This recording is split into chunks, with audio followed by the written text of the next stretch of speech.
Good morning, 10th class. How are you बच्चों? I hope you're fine. 10th class. Very very congratulations. आपको पता है अब आपके 2 अगस्त से स्कूल खुलने वाले हैं। मुझे बहुत खुशी है इस बात की कि अब आप लोग स्कूल में रेगुलर पढ़ने आएंगे। ऑनलाइन सिस्टम में जो चीज़ मैं आपको अच्छी तरह समझा नहीं पा रही हूँ वो मैं आपको सबको फेस टू फेस समझा पाऊँगी।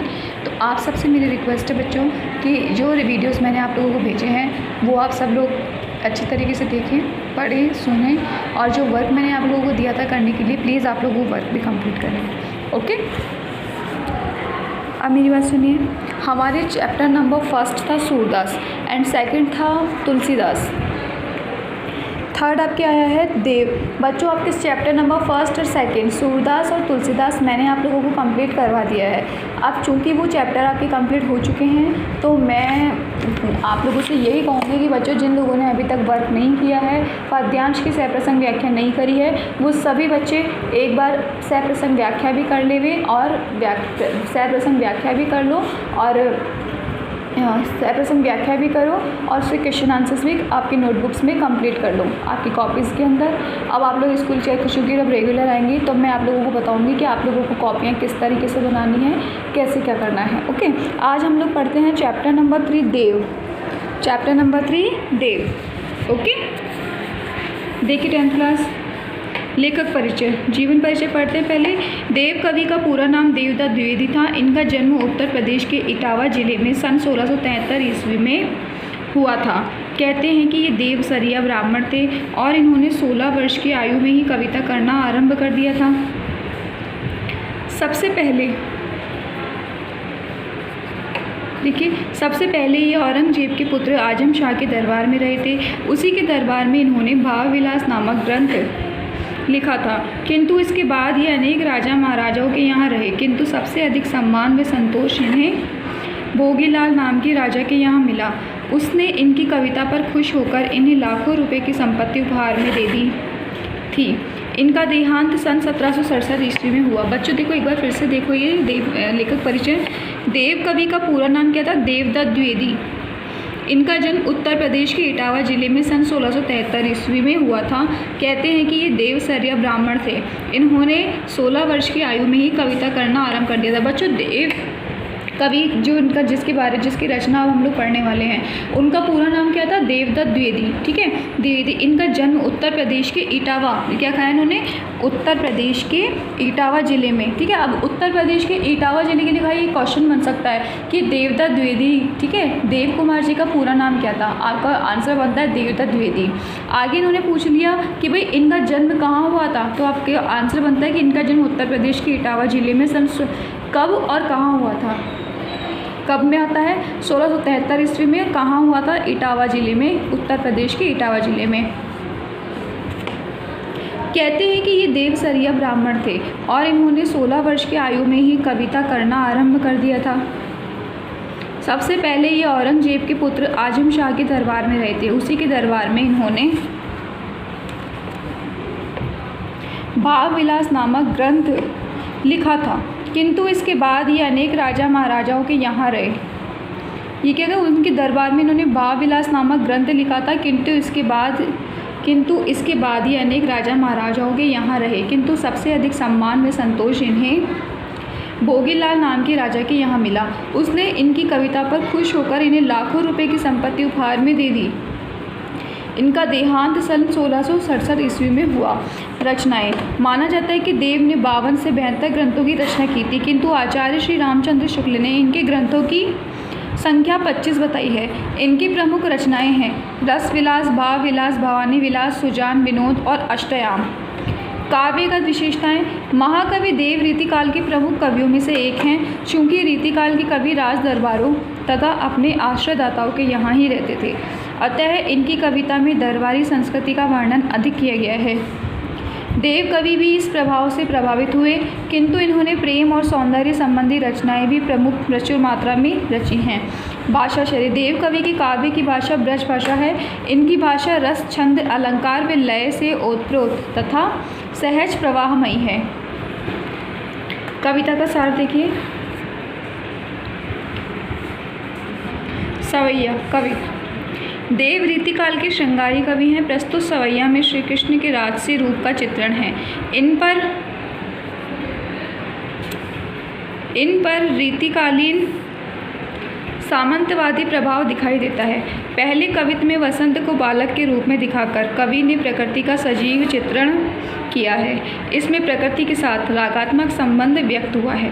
दूसरे कवित्व में पूर्णिमा की रात में चंद्रमा और तारों वाले आकाश की सुंदरता का चित्रण है। कवि ने बिंबों के द्वारा प्रकृति के सौंदर्य को सजीवता प्रदान की है। चलो बच्चों, इन्होंने ये बताया पद्यांश, शब्दार्थ, सहप्रसंग, व्याख्या, अर्थग्रहण तथा सराहना संबंधी प्रश्न होता है। बच्चों ये जो इन्होंने लिखी ना कविता, ये सवैया है। सवैया आप जानते हैं, सोरठा, दोहा, सवैया, राज, ये सब क्या होते हैं? ये हिंदी के गद्य भाग के खंड होते हैं जो छंदों द्वारा निर्मित होते हैं।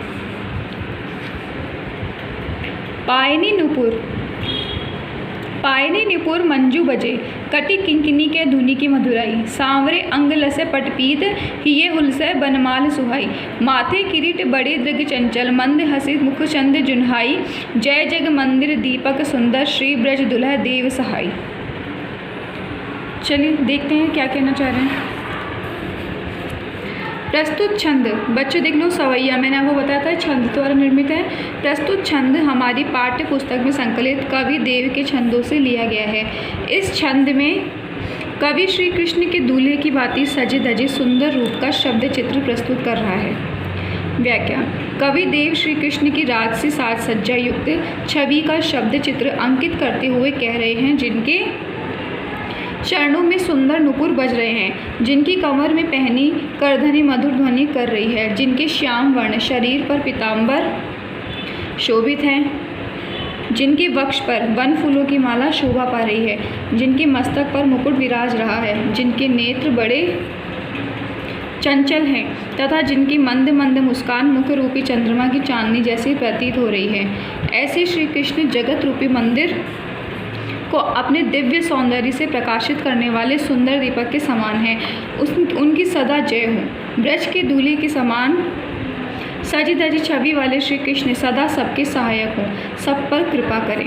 अब बच्चों देखो, इसमें क्या बताया गया है? श्री कृष्ण के बाल रूप के बारे में बताया गया। श्री कृष्ण के बाल रूप, सारे बच्चे मेरी वॉइस, मेरी आवाज़ अच्छी तरह से सुनेंगे, ठीक है?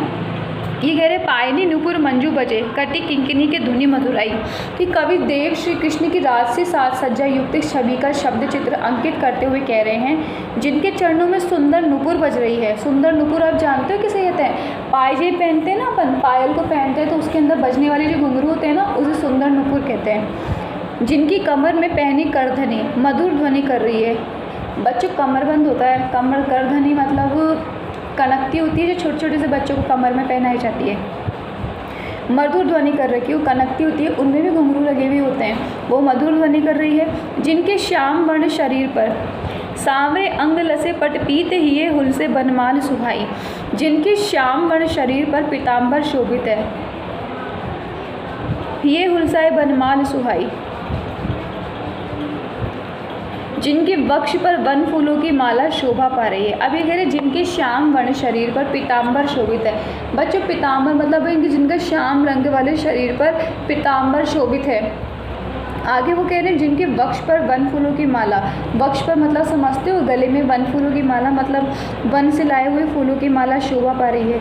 आगे ने कहा माथे किरीट बड़े दृग चंचल, मंद हसी मुख चंद जुहाई, जिनके मस्तक पर मुकुट विराज रहा है, जिनकी माथे पर मुकुट विराजा हुआ है, और जिनके नेत्र बड़े चंचल हैं। मंद हसी मुख चंद जुहाई, जिनके नेत्र बड़े चंचल हैं, जिनकी मंद मंद मुस्कान मुख रूपी चंद्रमा की चांदनी जैसी प्रतीत हो रही है। अब जिनकी मंद मंद मुस्कान, मुख रूपी चंद्रमा, उनका मुख इस प्रकार प्रतीत हो रहा है जैसे चंद्रमा की चांदनी क्या हो रही हो, उनके मुख पर, उनकी हंसी पर विराजमान हो रही हो। ऐसे श्री कृष्ण जय जग मंदिर दीपक सुंदर, श्री ब्रज दूल्हा देव सहाय, ऐसे श्री कृष्ण जगत रूपी मंदिर को अपने दिव्य सौंदर्य से प्रकाशित करने वाले सुंदर दीपक के समान हैं। उनकी सदा जय हो। ब्रज के दूल्हे के समान सजी धजी छवि वाले श्री कृष्ण सदा सबके सहायक हों, सब पर कृपा करें। अब यही कहना चाह रहे हैं कि क्या नाम से ना श्री कृष्ण के बाल रूप की, कि वे जब वो छोटे थे तब क्या कर रहे हैं कि जैसे उन्होंने पाँव में पाजेब पहन के रखी है तो उनके नुपुर बज रहे हैं, जब वो चलते हैं तब हिलते हैं, कमर को मटकाते हैं तो उनकी कमर की करधनी मतलब वो होती है ना, क्या कहते हैं उसे, कमर पे कनकती बांधते हैं छोटे छोटे से बच्चों को, उस कनकती की बात की जा रही है कि ना, उस कनकती की बात की जा रही है कि छोटे छोटे से बच्चों को जो कनकती दी जा रही है कि भाई उस कनकती की यहाँ बात करी जा रही है कि वो ऐसे हिल रही है तो ऐसे मंद मंद मुस्कुरा रहे हैं। कह रहे उनके शरीर पर पीताम्बर ऐसे लग रहा है जैसे पीताम्बर शोभित हो रहा हो, फूलों की मालाएं बहुत सज्जाधारी है।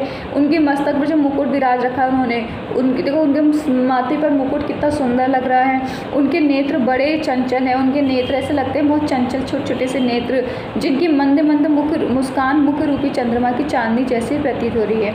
अब वो कहते हैं कि जिसकी मुँह छोटी छोटी सी मुस्कान आती है, वो मुस्कान क्या हो रही है, चंद्रमा की जैसे, चंद्रमा की चांदनी की जैसे प्रतीत हो रही हो। ऐसे श्री कृष्ण जगत रूपी मंदिर को अपने दिव्य सौंदर्य से प्रकाशित करने वाले सुंदर दीपक के समान है। ऐसे श्री कृष्ण जो हैं जगत रूपी मंदिर को अपने दिव्य सौंदर्य से प्रकाशित करने वाले, जगत रूपी मंदिर को, बच्चों ऐसे श्री कृष्ण जो हैं जगत को, ठीक है, जगत रूपी मंदिर को, अब यहाँ पे देखो मंदिर को क्या कहा है, जगत को पूरा मंदिर बता दिया, को अपने सौंदर्य से प्रकाशित करने वाले सुंदर दीपक के समान है। ऐसे श्री कृष्ण जो है ना जगत को, पूरे जगत को उन्होंने मंदिर की उपासना दे दी और खुद को क्या बता दिया, सुंदर दीपक, ऐसा दीपक जो उस पूरे जगत को चमका रहे हैं। ऐसे श्री कृष्ण की सदा जय हो। ब्रज के दूल्हे के समान सजी धजी छवि वाले श्री कृष्ण सबके सहायक हो, सब पर कृपा करें। समझ में आया बच्चों, कोई हार नहीं बताया गया। श्री कृष्ण के बारे में कहा गया था कि श्री कृष्ण की मनमोहक मुस्कान, उनके बाल रूप, उनके पहने गए करधनी जेवर, इसके बारे में। बच्चों आप लोगों को इसकी सप्रसंगी जो सवैया ये छंद आप लोगों को दिए गए हैं, इस छंद की आपको सप्रसंग व्याख्या करनी है। Okay 10th class, bye.